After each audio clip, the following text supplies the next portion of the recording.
퇴직했더니 비정규직에 집 한 채밖에 없어요.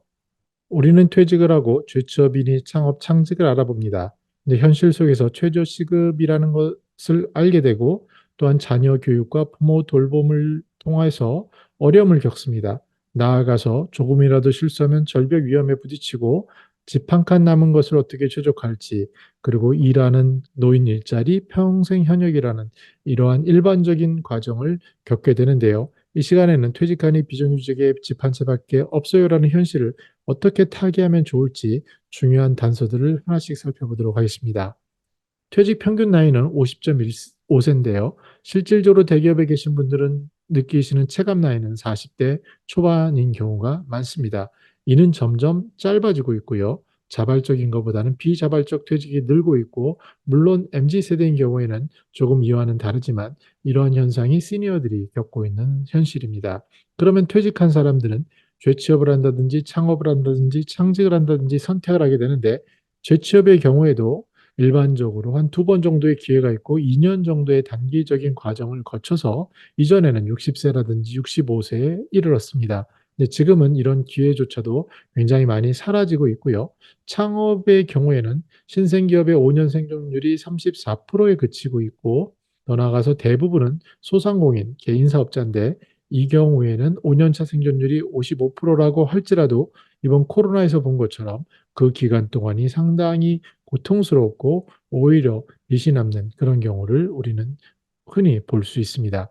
창직의 경우도 제가 존경하는 선배님들을 뵌 경우에도 한 10년 지나서까지도 창직이라는 것을 만들기가 쉽지 않다는 것을 알게 됐고, 서로 만들었다 하더라도 그 시기에 또다시 트렌드가 바뀌기 때문에 굉장히 생각보다는 어려운 일이다라고 말씀드릴 수 있겠습니다.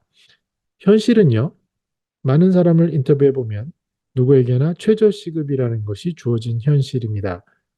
2024년 1월 1일 기준으로 9,860원을 받게 되는데, 그러면 상당수의 사람들은 시간에 비례한 일자리를 찾게 됩니다.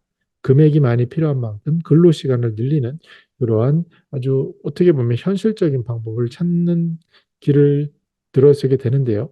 그때 문제는 만약에 자녀가 어린 자녀가 있다고 한다면 통계적으로야 한 달에 뭐 한 40만 원 정도 쓴다고 돼 있지만, 실제로 강남에서의 사교육이나 이런 것을 고려하면 이 편차는 거의 10배 이상 날 수도 있는 것이 현실이다. 오히려 그를 넘어서는 경우도 비일비재함을 우리는 경험으로 알고 있습니다.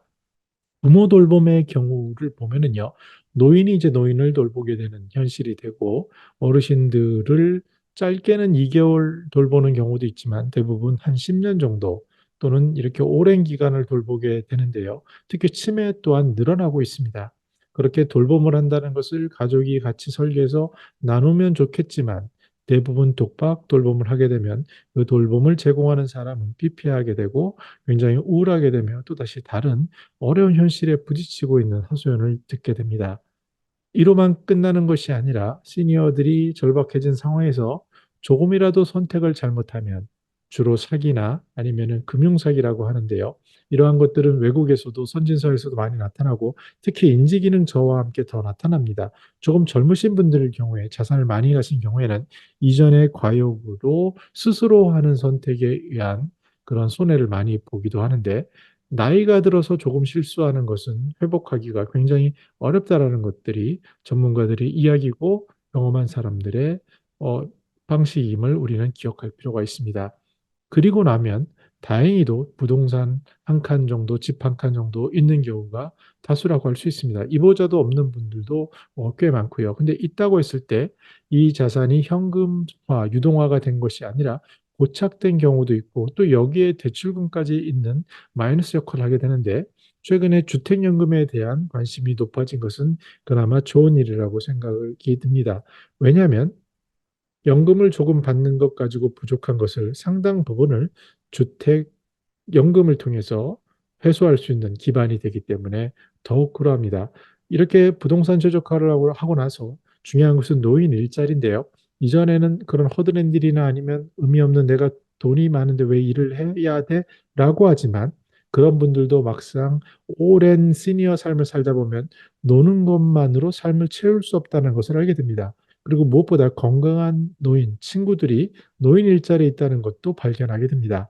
그래서 이런저런 모양으로 70대 중반 돼서 노인 일자리에 참여하는 것이 올해 나타난 어떠한 현상이라고 말씀드릴 수 있겠습니다. 실제로 노인 일자리는 금액뿐만 아니라 시간에 대한 것, sak임에 대한 것, 고독을 방지하는 것, 나아가서 이를 통해서 자신의 정신적인 건강과 어떠한 미래를 준비하는 여러 가지 긍정적인 효과가 있는 것으로 나타나고 있습니다. 강창희 소장은 평생 현역이라는 것을 강조합니다. 근데 이 평생 현역을 조금 더 얘기하면 앞에서 얘기한 창직이라는 개념보다 더 심층적으로 볼 필요가 있어 보입니다. 경제적인 여유가 있는 사람은 평생 현역이 돈을 버는 목적이 아니라 자기가 하는 일이라고 정의할 수 있는데요. 사람은 일이 없으면 굉장히 힘들어집니다. 이 경우에는 자신이 음악을 듣는 취미도 일로 정의할 수 있는 그런 선택을 가져야 되고요. 그래서 그런 액티브한 취미나 자신이 살아가는 이유, 목적, 그리고 많은 시간을 보내고 결과를 만드는 그러한 것을 평생 현역이라고 볼수 있다라고 할 수 있습니다. 강창희 소장은 최근에 그 평생 현역뿐만 아니라 경제적인 문제가 너무 심각한데 국민연금이라든지 절약이라든지 어쩌면 굉장히 현실적인 처방을 평생 현역과 곁들여서 이야기하고 있습니다. 근데 중요한 것은요, 삶에 있어서 노인의 삶이 이러한 경제적인 것, 신체적인 것만으로 국한된 것이 아니라는 겁니다. 이 남아돌 수 있는 시간, 지금 50대인 분들은 50살까지 더해서 50년이 더 남게 되고요. 60세라고 하더라도 상당히 많은 시간들이 남게 되는 것을 체감하고 알고 있습니다. 그러면 이 시간을 어떻게 채워야 되는지, 독립성이라든지 사회관계라든지 종교라든지 이러한 것들까지 생각하는 폭이 중요함을 우리는 알아가고 있습니다. 그것들이 삶의 질을 좌우하고요.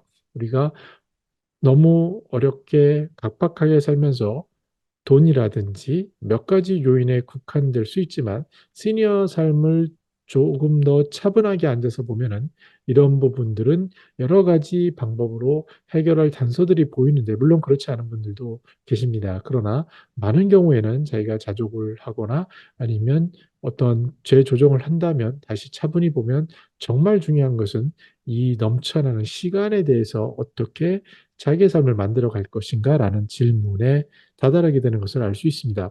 그래서 SLTI에서는 24가지 척도를 얘기하고 있는데요.